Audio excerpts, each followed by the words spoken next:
Hello, Gino here, and you are listening to Otherworld Connections. We live in a critical time where now, more than ever, angels and fairies, hidden forces, are bursting at the seams of the veil to work with us. They want to see us change in order to save the world and live in service to others. So join me on a journey to empowerment and enlightenment with an angelic angle and a fairy focus, looking into ways to improve our current situation, morality, archetypes, solutions for self-healing, and spiritual sciences in light of theosophy and other occult traditions. Hello. Welcome back to Otherworld Connections. And in today's show, we have a very special guest. Two guests today. My partner Julia and my doggy Ernie. We're all huddled up in the little man cave here. It's a pretty chilly one today down here on the central plateau of the North Island of New Zealand. It's not too bad, but it is a bit chilly. But Julia's sitting in on this one. She's going to play devil's advocate and more. She might have a thing or two to say about what I'm saying, and we find that Julia makes me smart. When we're in conversation, we get our points across better. But old Gino in the monologue tends to drag along a bit. So thankfully, Julia's here playing producer, and she might step in and say a thing or two. So in video land, it's going to be pretty unprofessional, just the one mic. Julia's stepping over my shoulder. But hopefully out there in radio land, revolution.radio, things are going to be all tickety-boo. And just a reminder here that you can find a link to anything I read or refer to during the show in the description of this episode, which I can never be bothered doing all the links and stuff. But anyway, they're going to be there. And you can check it out on my website, thesecretkindergarten.com, because at the end of the day, everything I do really is just for the kids. And on all of my and for the child that's in you, and that kind of sounded weird, didn't it? Of course, all my channels on YouTube, otherworldconnections.substack.com, Odyssey, and Rumble, and the main podcast platform. So you can download this as a podcast. So we're going to figure out what we do, what is better to do, how to heal, how to change, how to achieve goals, and live successful lives of service by making those otherworld connections. And we're going back to fairy tales today. And we are going to be talking about today one of the top 5 reasons that adults have for eliminating fairy tales from the lives of, in particular, young children, 3-year-olds, 4-year-olds, 5-year-olds, 2.5-year-olds, 6-year-olds. And that reason is fairy tales are violent. And so we're going to look at violence, and we're going to look at that perception and that in the context of fairy tales, and why, as you know, if you've been following Otherworld Connections, that fairy tales need to keep on rocking in a free world, or to create a free world, they need to be read out loud to others, families, communities, for kids to hear. Because of all the stuff going on inside them, they have the keys to how to live these successful lives based in freedom, without governance, without government, without authority, without people bossing us around, controlling us, authoritarian people telling us what to do, evil people. All the ways to deal with how to live life in freedom are in fairy tales, and we're setting out to prove that here on Otherworld Connections. So, fairy tales are violent. Let's throw them in the bin. We are debunking that today. Starting off with violence. What is violence? Okay, and this is a hot topic. Well, of course it's a hot topic because we live in a world of violence, and all the violence is why we are in poo-poo. And we are breaking that down, and Julia is keen to sit in on this topic. It's a natural law topic, right? It's it's based around what our rights are and what they are not, and what in reality we are affected by violence differently by whatever legislation we have in our government, in our policing, wherever we live. And then we have our rights that are natural, that exist inherently in nature, and that if we understand those, then we don't need naughty police and government telling us what we can and can't do. And we also won't put up with things that we don't need to put up with. We have the right not to put up with. So, defining violence. Let's go to my screen. Yep. So Julia's just moved.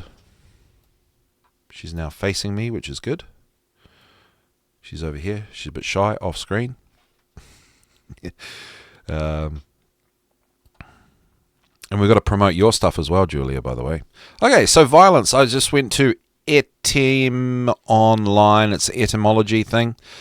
And we might just have to take our word for what violence really is. So let's look at origin and history of violence etymologically from Etymology Online.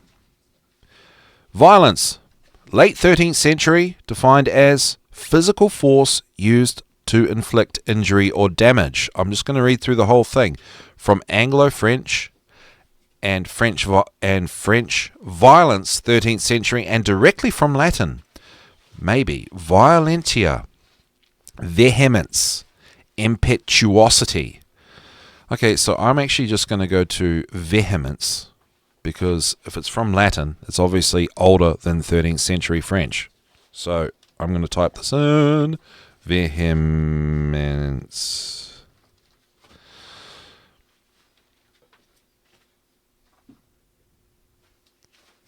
Why is that? That's an English word too. It's weird. It come up as French.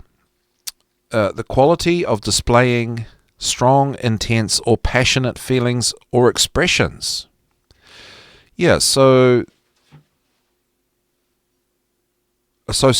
often associated with emotions like anger or fervor. And that's what we do here. That's what we do see playing out in the world today, that you get angry, therefore you are being violent. There's a correlation between violation and violence, right? So what's being violated when you're angry? What if someone makes you angry? Oh, so we're going to keep looking here. So vehemence and then impetuosity. I'm just going to search that.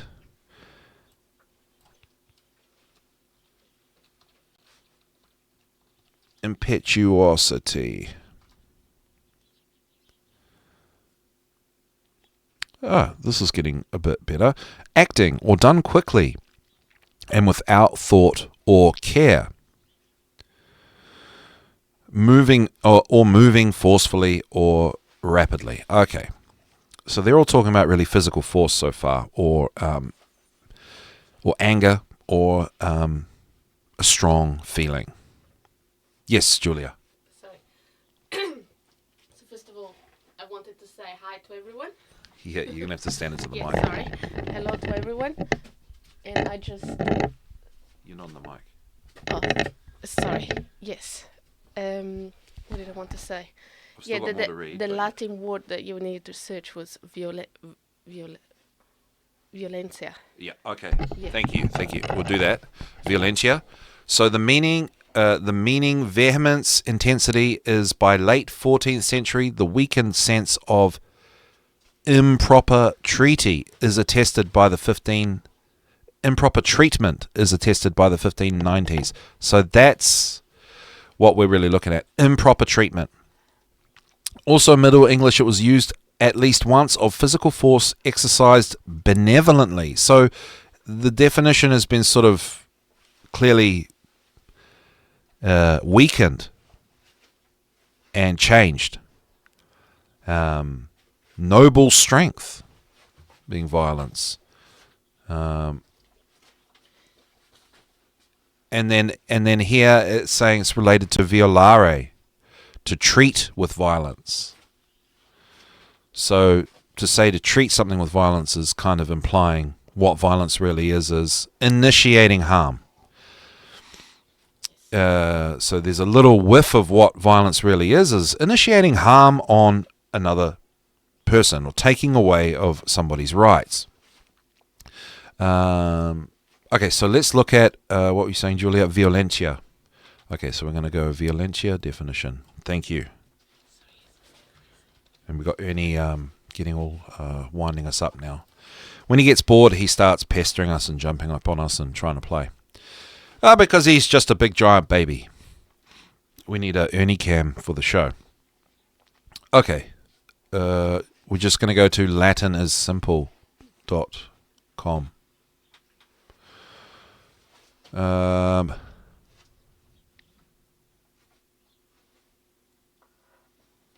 That's all. It's all in Latin, so I can't help myself there.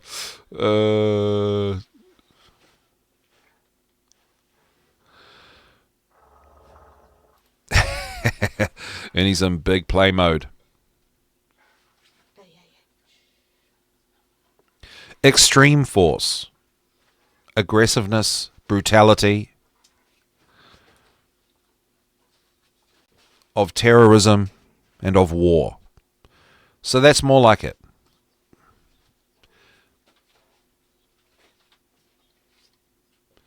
There we go. So going to the Latin, it brings us more to, well, just on random websites, right? It brings us more towards violence really is. It's a violation of rights. And the whole point of this is saying that when someone says, fairy tales are too violent, well, are they distinguishing actual violence, and are they distinguishing things that are called violence but are not? And what I'm trying to say here is there's also just physical force. So in fairy tales there is absolutely violence. Oftentimes there's the impoverished child or whatever being cast out, and that's an act of violence. That's causing them harm. That's taking away their right to, or being cared for if they're a young child. In Snow White, the evil witch / queen, sends the hunter, in some stories, sends the hunter out to kill Snow White, and that's enacting violence. And then things also happen that aren't necessarily violence, but they are vengeance, perhaps, or self-defense, which is what we're moving to now. Nice thing. Yes. Distinguish what's violence and what's force. Yes, what's violence and what's force. Yeah. So force is those things which aren't called. Well, it's not. No, it's violence versus self-defense, right? Okay, you tell me what you tell us what force is. Force, it's it's your self-defense. It's using force. Yeah, self-defense, right? To do an action, but if it doesn't cause harm to another being, then it's not violence because you're not violating them, right? If you're using your own force to defend yourself, then but if you weren't defending yourself, what would a force be? I'm playing devil's advocate now. What would a force be on another person that isn't hurting them, that isn't causing harm or taking away their right to not be harmed? Not in force, it's not, you can just saving someone if they're falling off and you push them away from the thing that was going to kill them. That wouldn't be violence, because that would be physical force. You might harm them, you might bruise them because you push them so violently, there we go, so viciously out of the way of the train, and you cause them some harm, but you didn't violate their rights, you actually saved them. Yes. So that's an example of physical force. Yes. So I guess there are things like that in fairy tales too. But we're talking about violence versus self-defense in this sense. So it's like the not doing harm and then not allowing harm to be done onto others, or in this sense to yourself. Yeah. So in a lot of the fairy tales, there's obviously justice, right? So harm is being done unto others in the fairy tale, and in the end, there's what is perceived or considered as a violent ending, right? The queen's head gets chopped off, or all these people were burnt alive or hung, and all these things happen in the fairy tales as a consequence of those people's actions that were causing harm. And also sometimes I think also not. So end of the day is there is violence in fairy tales, but there is also self-defense and physical force happening in fairy tales that are lumped in under the umbrella of violence, when really violence is a part of the dynamic that is going on in the story, when the whole thing is actually a story. And so a parental a response to that for parents, and this is from my experience and what I see in the centres, in the early childhood educational institutions, is that I don't want my kid having any part of that. I don't want them having any part of that. I don't want them to be bully, victim, anything like that. I just don't want anything to do with it. It's all violence. It's all unacceptable. Just don't want any of that. And to turn away from all of that is to not address the issues of what the children are going to have to deal with and face in terms of bullying, and other young children exploring cause and effect, what happens when they push somebody, what happens when they use their hands on somebody inappropriately, learning about what's appropriate and inappropriate. Less agreeable children are going to be more, I guess, aggressive. And we're going to have to take Ernie out because we've got such a small space, and he's going to just start unplugging things in a moment. So, yeah. So there is a culture of, which is understandable, right? That people don't want their children in any way involved in anything to do with harm. When really the harm is being done everywhere, and we don't have to accept it, but we have to acknowledge it. And people are not willing to acknowledge, and they're not acknowledging it is taking away these sort of, well, it's wrapping things up in cotton wool. It's trying to protect children from inevitabilities or things that are present in reality. So that is, oh, get your nose out of there, buddy. Out. He stuck his nose in the door. So we're using physical force to stop Ernie from coming and destroying the place. So yeah, so we're at violence versus self-defense. And so we'll just have a little look now. I think we covered it, right? We got it right? Yeah. There's a lack of understanding on what is violence and what is physical force / self-defense. And I know it sounds like kind of like splitting hairs or making excuses, but what you do see is in the world and in the institutions and for young children is that violence breaks out. A child instigates something, and then if the other child does something about that, as in fights back or engages and uses self-defense because he or she is being attacked, then it becomes, hey, you guys stop being violent. And that is incorrect, and that is a dynamic that is promoted in the learning centers. And I feel really strongly about this because I believe this is the key to freedom in terms of if you want to reach the children and make a change. The key really is to support those that are willing to defend themselves and promote the idea of self-defense. And because this is a natural right, and children being in the hands of God because of their brain development, where they're at, they're tapped into the subconscious mind, which is connected to to spirit and connected to these inherent rights, and they do know what to do. They just need affirming and encouragement and guidance and just support, really support. And so the children in the dynamic, the ones that are willing to, the ones that understand, that have a response to violence, as they respond to it with self-defense. The children that know that should be propped up and supported and encouraged and recognized as leaders and role models, and the other children will follow suit.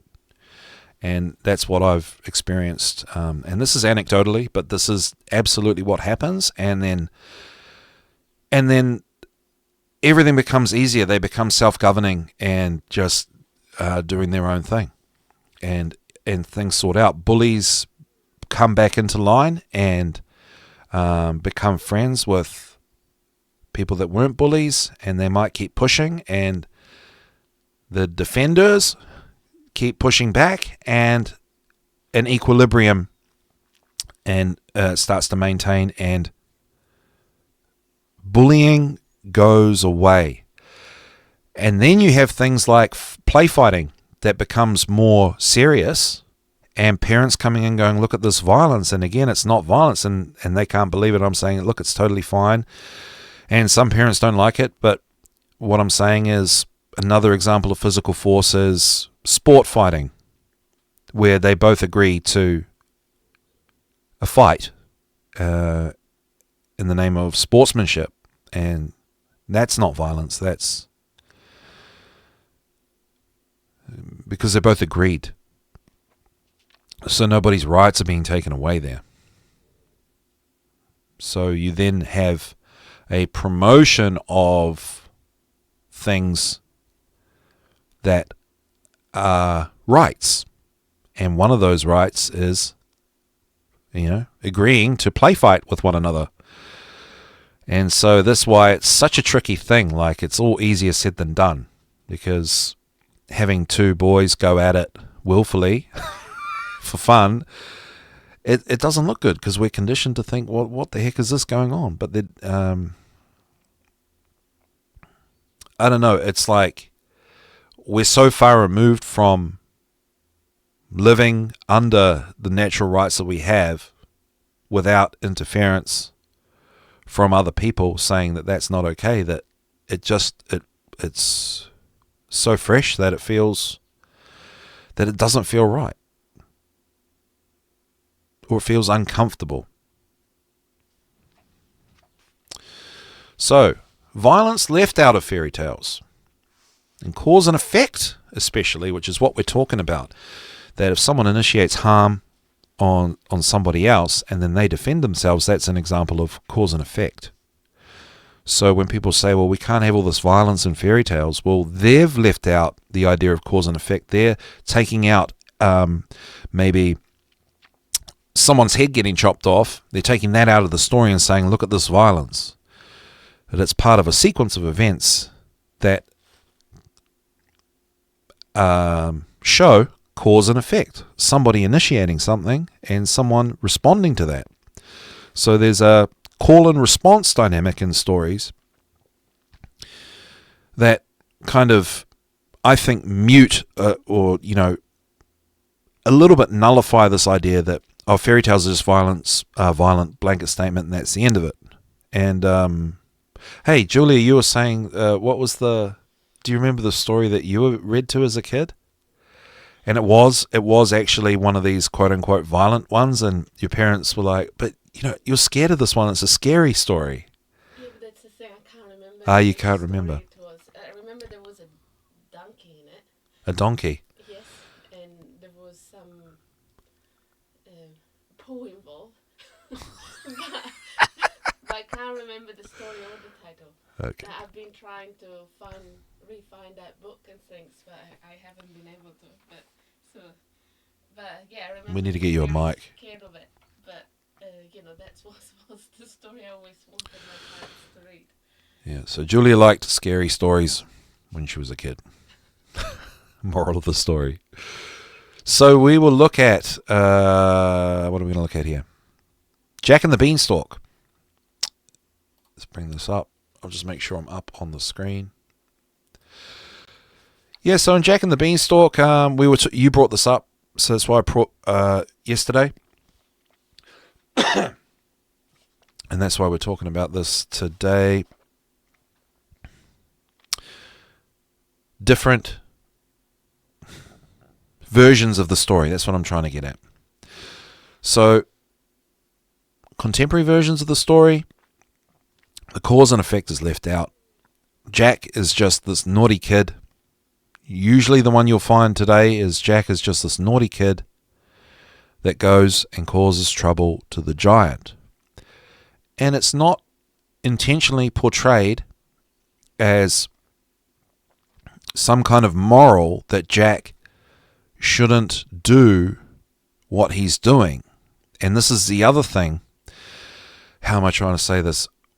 With this obfuscation of cause and effect, this obfuscation of violence versus physical force, or violence versus self-defense.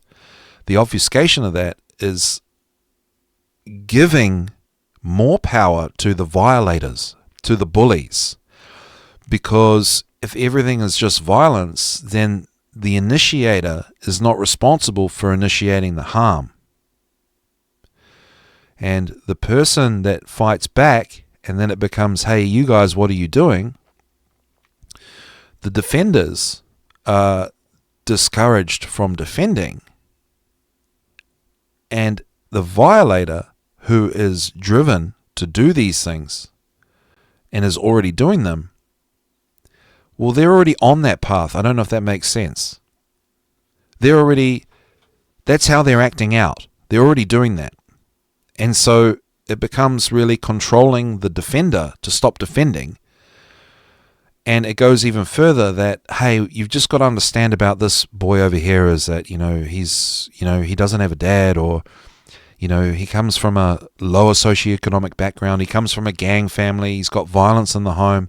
You've got to understand that, he's just still learning about, how to behave appropriately. And it all becomes enforcing the victim, this defender as the victim, and enforcing the bully as the bully, because there's a reason for what happened. And an example, and to bring it back to Jack and the Beanstalk, is they're kind of, by taking the cause out, they've kind of put Jack as one of these kids, he's just a kid, and they just do things wrong, and they commit violence, and they break rules, and they do things because they're just kids, and there's nothing you can do about it. You can't respond to that, because then it's like, oh, look at all this violence. There's two people arguing, there's two people yelling, or there's a person getting angry. Why are you getting angry? Oh, well, Jack just broke into your castle. Oh, well, he's just a kid, let him do whatever he wants.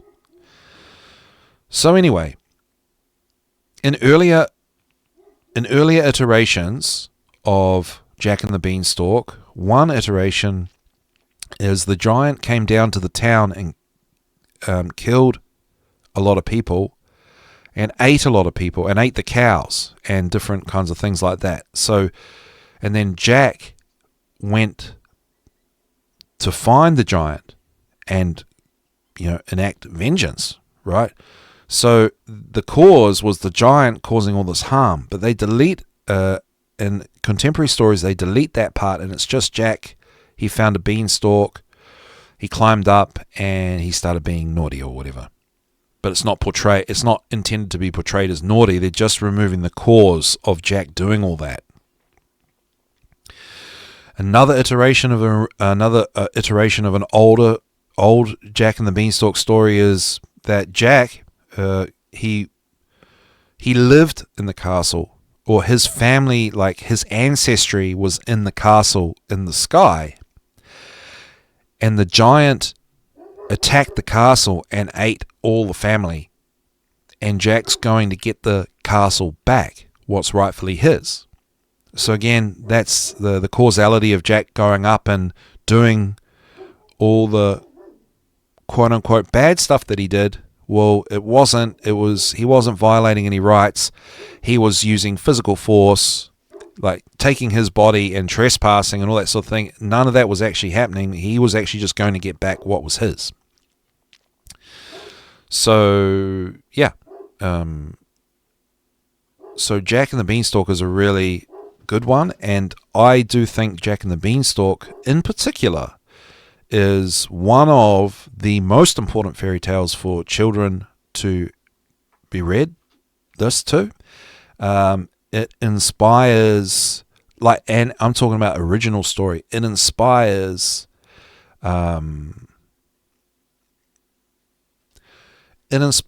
people to stick up for themselves.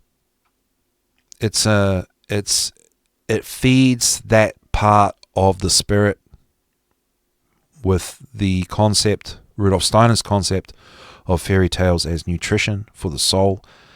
Jack and the Beanstalk feeds the part of sticking up for yourself, which is, in my opinion, the most important thing to create freedom on Earth for future generations. So yeah, super cool. All right. How are we doing, Julia? Miss Producer. So now we're going to look at Snow White. And so there's Snow White, there is Snowdrop, and there is Gold Tree and Silver Tree. And they're all kind of Snow White. And we've looked at all of those on the Secret Kindergarten and on Otherworld Connections. So the dark origins of the fairy tale Snow White and the Seven Dwarfs. Well, I think we're kind of flying along here. What else have we got to get through? Just going to double check. I don't want to spend too long on this. Well, yeah, Snow White. I'll read a little bit of this, see where it's going, eh? Snow White and the Seven Dwarfs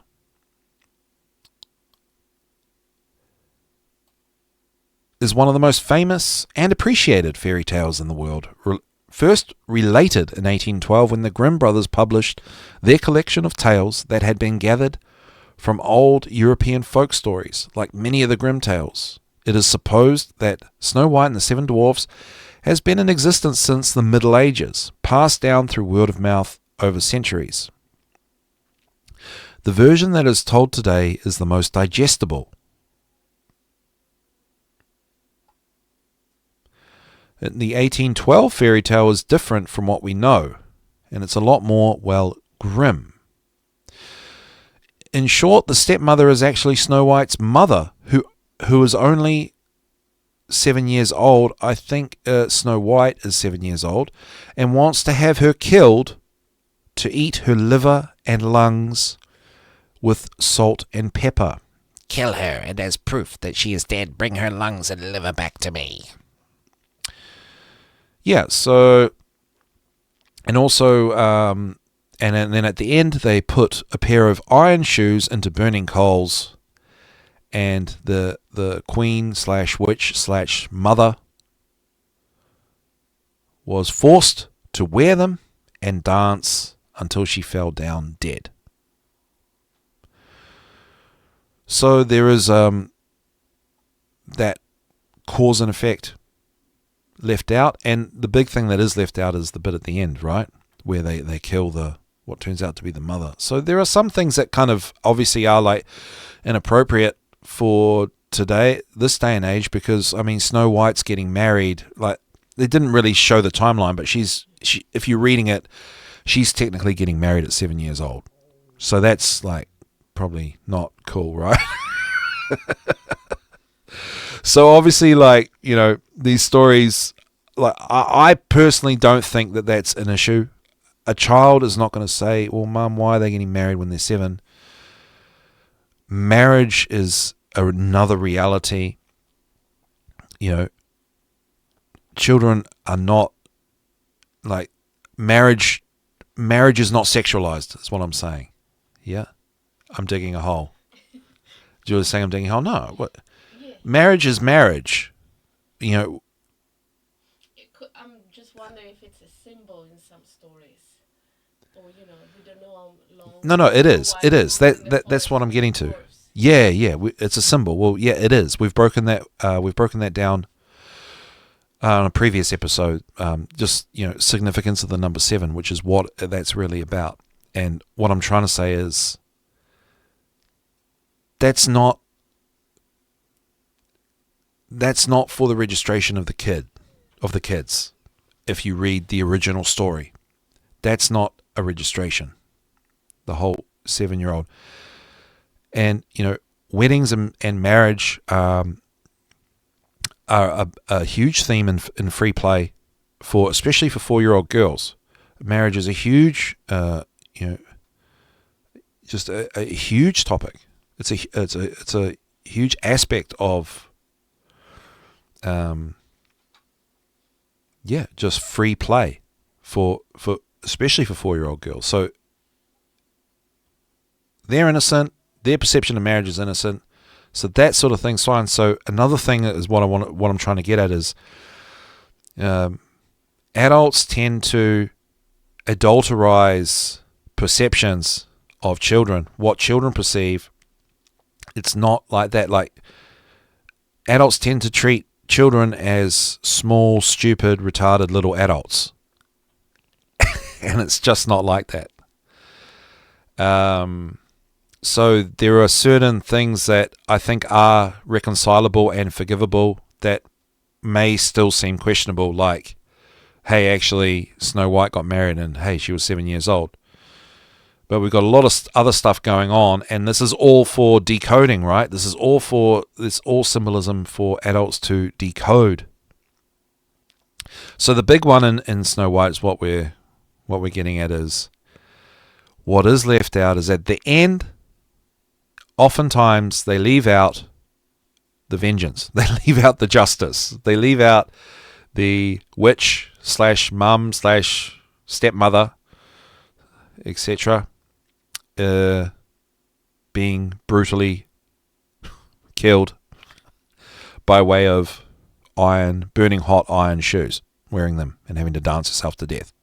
So that's left out. So that's part of this violence versus physical force idea is left out again. So the thing I've noticed is people, quote unquote, have issue with the quote unquote violence in the fairy tales, and so the fairy tales get edited, and what's actually being taken out is not the totality of the violence. Oftentimes the violence is actually being left in, or violence is being put in there by taking out the cause or removing the effect. And then it's just, we'll make it less violent when actually they're making it more violent because they've taken out the self-defense, or they've taken out the initiation to make the self-defense look like violence. So that's what I'm trying to say. So modern editions of the fairy tales, trying to make them quote unquote less violent, are actually making them more violent by definition. There we go. That's the revelation today. All right. How are we doing, Miss Producer? No, I think you did. Jack's story was a very good example of it. But I see here in your notes you wrote the 3 little pigs, and I'm curious to know what you wanted to say about that one. Here we go. Julia's saving me from digging my own grave. The producer symbol going behind the scenes is this. Gino, you're digging yourself into a hole. Some of these things, they got to be talked about, and no one talks about them. So it's like the awkward stuff. So the story of the 3 little piggies. Oh, this whole time I've got this all wrong.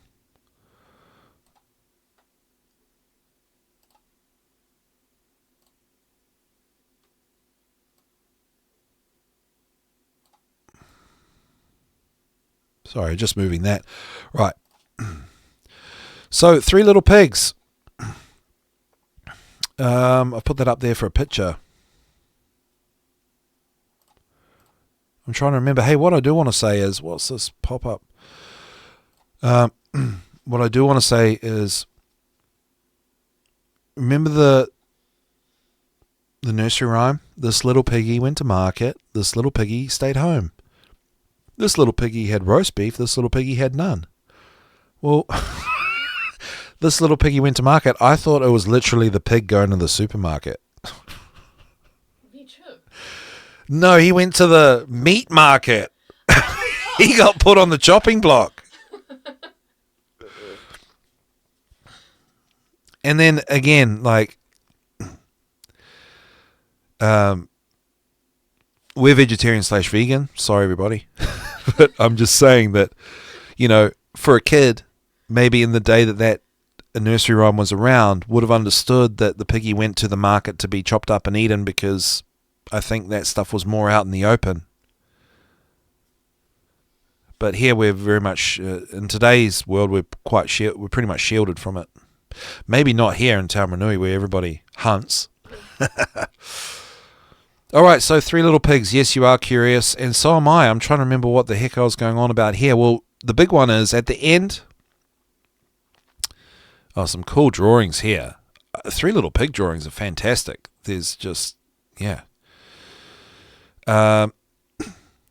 So, contemporary versions of the Three Little Pigs, the first two pigs get eaten. Sorry, they don't get eaten. No, they Yeah, run to the next. they run away.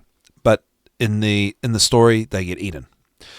In the original story, they get eaten, and then the pigs then eat the wolf.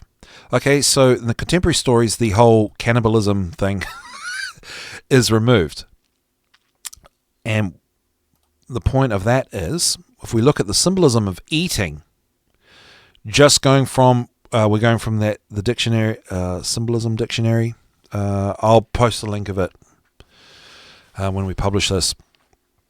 So eating in the symbolism dictionary is eating, the acquisition of knowledge, material existence, fertility, equivalent to the sowing of seed, imparts the quality of what is eaten. Eating the food of another world binds one to that world. So there's assimilation kind of thing going on here, right? Or perhaps acquiring knowledge. And then we look at the wolf. Well, I'm just gonna. Oh, we're running out of time. So where I was going with this is there's warrior, there's ferocity, there's Mars, which is associated with war, right?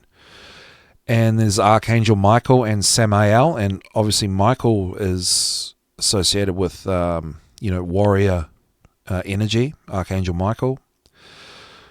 So in the Three Little Pigs, at the end, well, the third little pig was the warrior. He took on the wolf, and him eating the wolf is,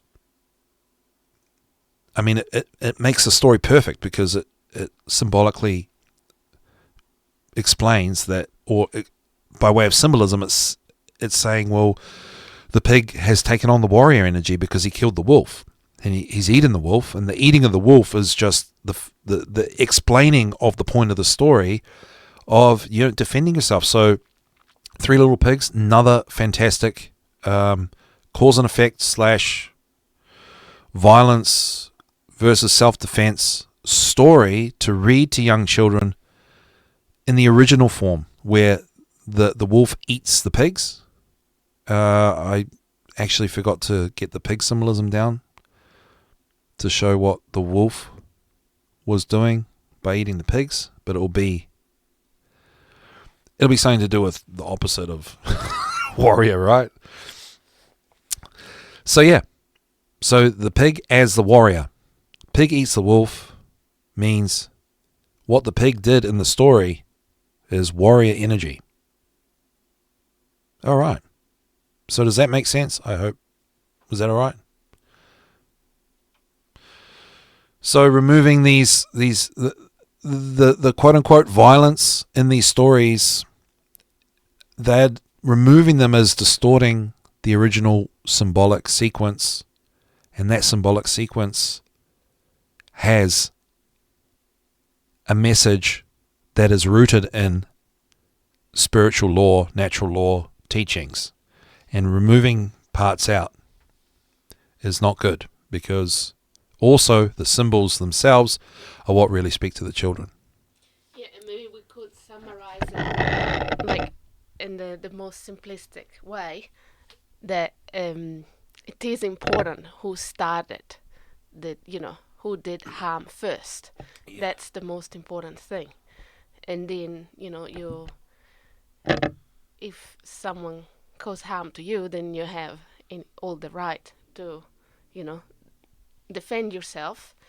And yeah, that everything comes from there. So yeah, if they remove cause and effect from the fairy tale, that's a problem. Awesome. Thank you. That's why Julia's here. She's making me look good.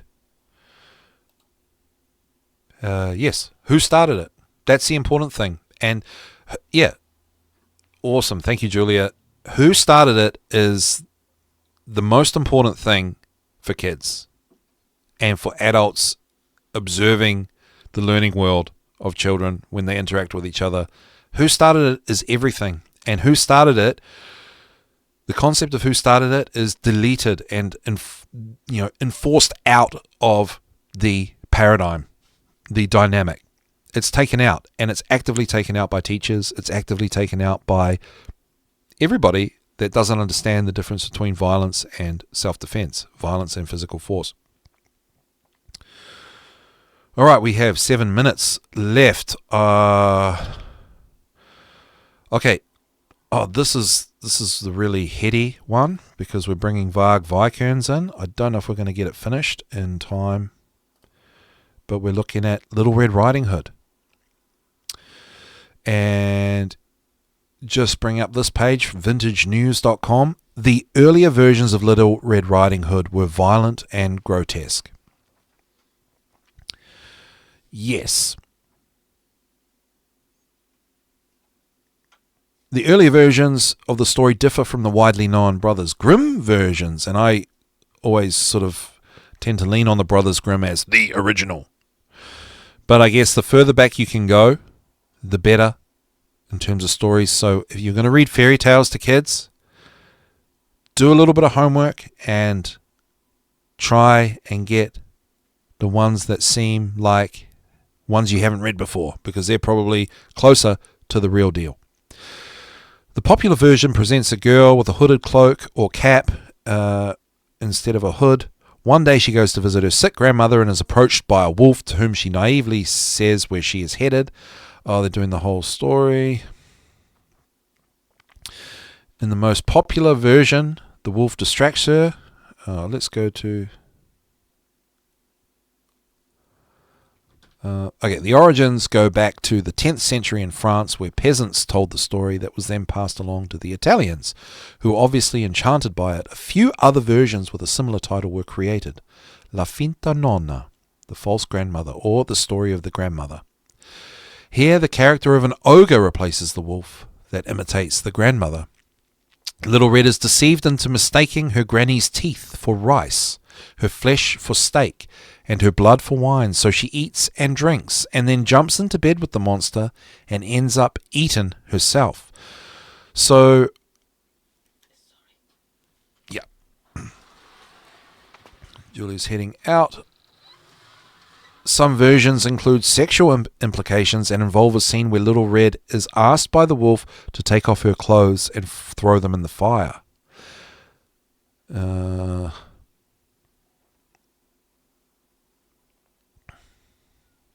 Some folklorists have tracked down records of other French folk versions of the story in which Little Red realizes the wolf's attempted trickery, and so she invents and I've got to use the bathroom story to her grandmother in order to escape.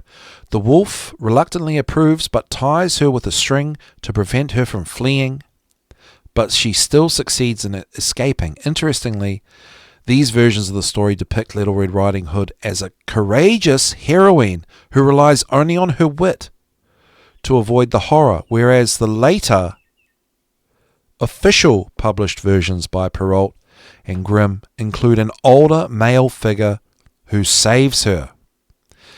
Yes, so that brings up the, that sort of says it a bit there. So they took the courageous heroine in the later versions. The courageous heroine was taken out of it, and just to try and get this to Varg Vikernes of the death metal band Burzum, who has done a lot of study on this.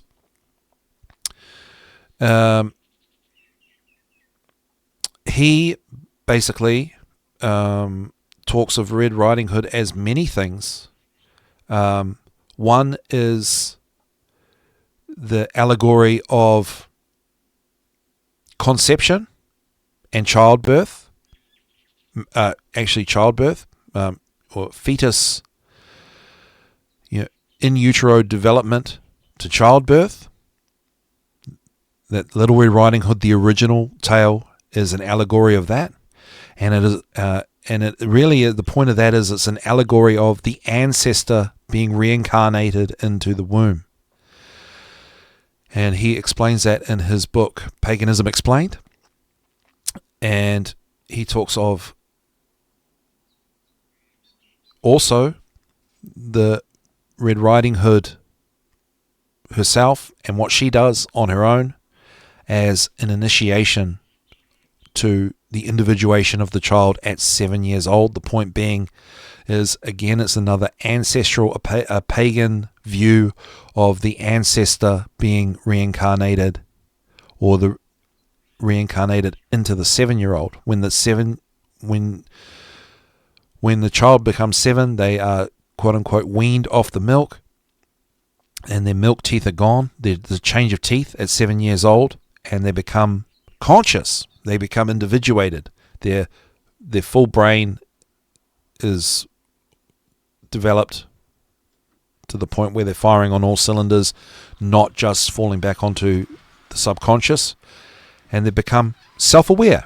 And that self-awareness in the pagan view is the ancestor coming online as well. So it's kind of like this reincarnation sort of mandala type of thing.